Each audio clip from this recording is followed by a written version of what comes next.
Bienvenue pour vivre cette séquence des paroles de la vie éternelle avec Marc Joseph. Aujourd'hui, nous sommes le 22 janvier 2025. Oui, 22 janvier 2025. Et c'est encore un jour de grâce pour toi, un jour de bénédiction avec la présence de Jésus-Christ qui est dans ta vie. Hier, j'ai lu ce texte où Jean-Baptiste disait aux gens, répentez-vous car le royaume des cieux est proche de vous. Parce que Jésus était proche. Jean savait que Jésus allait se manifester aux hommes. Alors, il prépare ces gens. Il dit, attention, répentez-vous, car il y a quelque chose d'extraordinaire qui va se manifester dans le monde. Le royaume de Dieu va s'ouvrir au travers de Jésus. Pour que chaque personne qui reçoit Jésus dans leur vie puisse y accéder. Et là, je vais continuer avec vous la lecture de Évangile Matthieu, chapitre 3. Là, je vais lire à partir du verset 5. Donc, Jean crie dans le désert en prêchant, en disant, répentez-vous car le royaume de Dieu est proche. Le texte nous dit, suite à l'appel de Jean, la prédication de Jean, les habitants de Jérusalem et de toute la Judée et de tout le pays des environs du Jourdain se rendaient auprès de lui et confessant leurs péchés, ils se faisaient baptiser par lui dans les eaux du Jourdain. Imagine, Jean arrive dans le désert. Il commence à crier, répentez-vous, car le royaume des cieux est proche. Et il y a des hommes et des femmes qui entendent ce message et qui comprennent ce message et qui comprennent des hommes et des femmes qui comprennent ce message et qui comprennent la nécessité de répondre à cet appel de Jean-Baptiste. Car tous, ils veulent accéder à ce royaume de Dieu, à ce royaume des cieux. Jean dit, répentez-vous, car le royaume des cieux est proche. Et les gens viennent. Les habitants de Jérusalem, de toute la Judée et de tous les pays aux environs des Jourdain. Ces gens-là se rendaient auprès des gens. Ils confessaient leurs péchés. À l'appel des gens, ces gens ont reconnu, à l'appel de Jean-Baptiste, ils ont reconnu qu'ils avaient effectivement besoin de reconnaître leurs péchés. Et ils se faisaient baptiser par Jean dans les eaux du Jourdain. Au verset 7, mais voyant venir à son baptême beaucoup de pharisiens et des sadducéens, il leur dit, race de vipères, qui vous a pris à fuir la colère à venir? Produisez donc des fruits dignes de la repentance. Jean lance l'appel, nous dit que le royaume des cieux est proche, il faut se repentir. Les habitants du pays ont répondu à l'appel de Jean.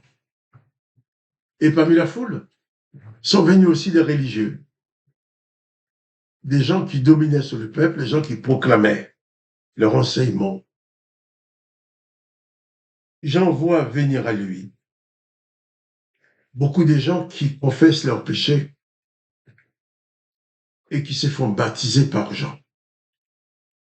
Et dans la foule, j'en vois qu'il y a aussi des pharisiens. Les pharisiens, les religieux, ce sont des docteurs de la loi. Les pharisiens et des sadducéens.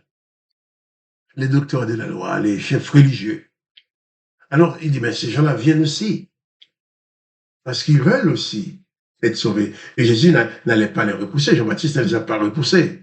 Jean-Baptiste, il a dit, il n'avait pas sa langue dans sa poche. Il leur a dit, race des vipères, qui vous a appris à fuir la colère à venir? Jean-Baptiste savait qui étaient ces gens-là. Mais venant à lui, il leur a parlé.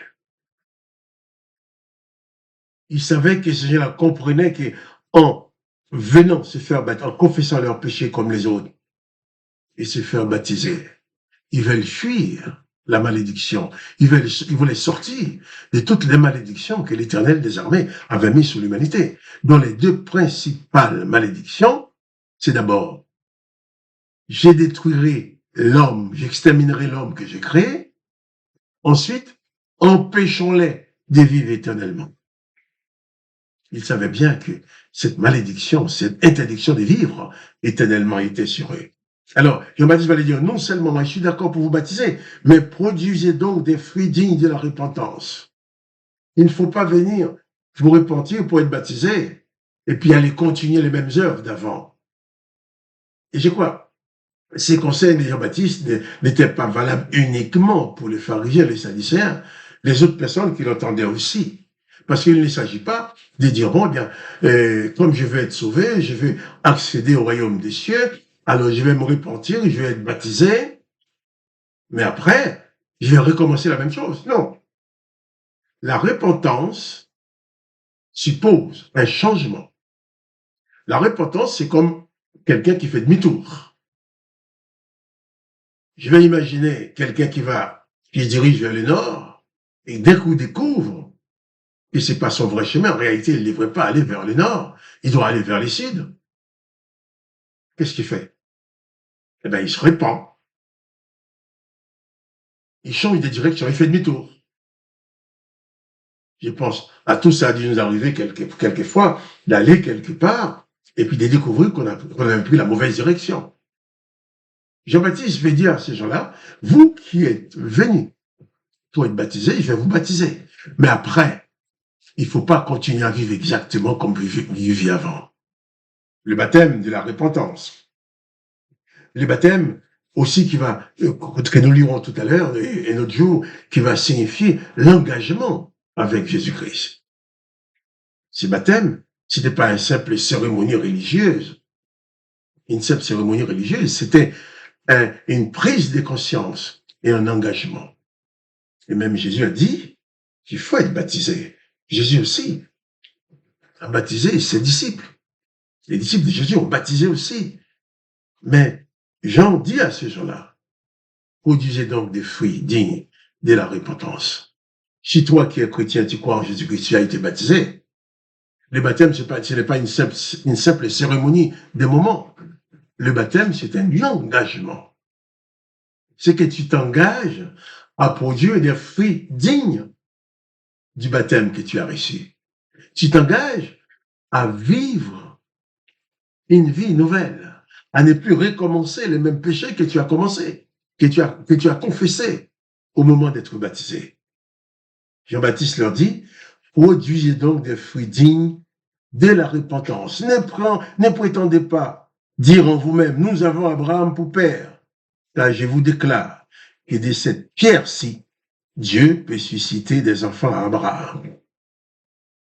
Produisez des fruits dignes de la repentance. Je vais dire seulement à toi, mon frère, ma sœur, toi qui as reçu Jésus dans ta vie, qui a été baptisé, tu as le devoir de respecter l'engagement que tu as pris avec Jésus-Christ en te faisant baptiser.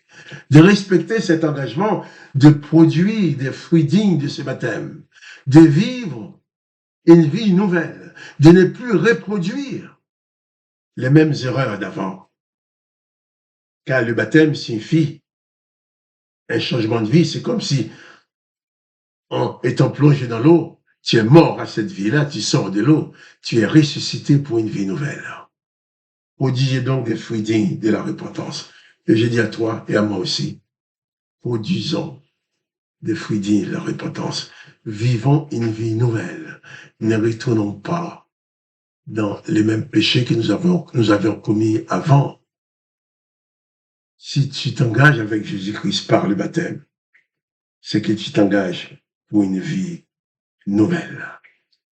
J'ai dit pour toi et pour moi, produisons donc des fruits dignes de la repentance, en sorte que nous puissions accéder dans ce royaume des cieux que Jésus-Christ est venu annoncer et que Jean-Baptiste est en train de préparer les gens pour entrer dans ce royaume. Produis donc pour toi-même des fruits dignes de la repentance et installe-toi en Jésus-Christ et plus de panique, pas de peur. Car Jésus-Christ est ton sauveur, il te donne la possibilité de vivre éternellement dans le royaume des cieux. Que le nom de Jésus-Christ soit béni, que le nom de Dieu le Père soit glorifié, que toi tu sois richement béni par la présence de Jésus-Christ dans ta vie. Et je te dis à demain pour les paroles de la vie éternelle.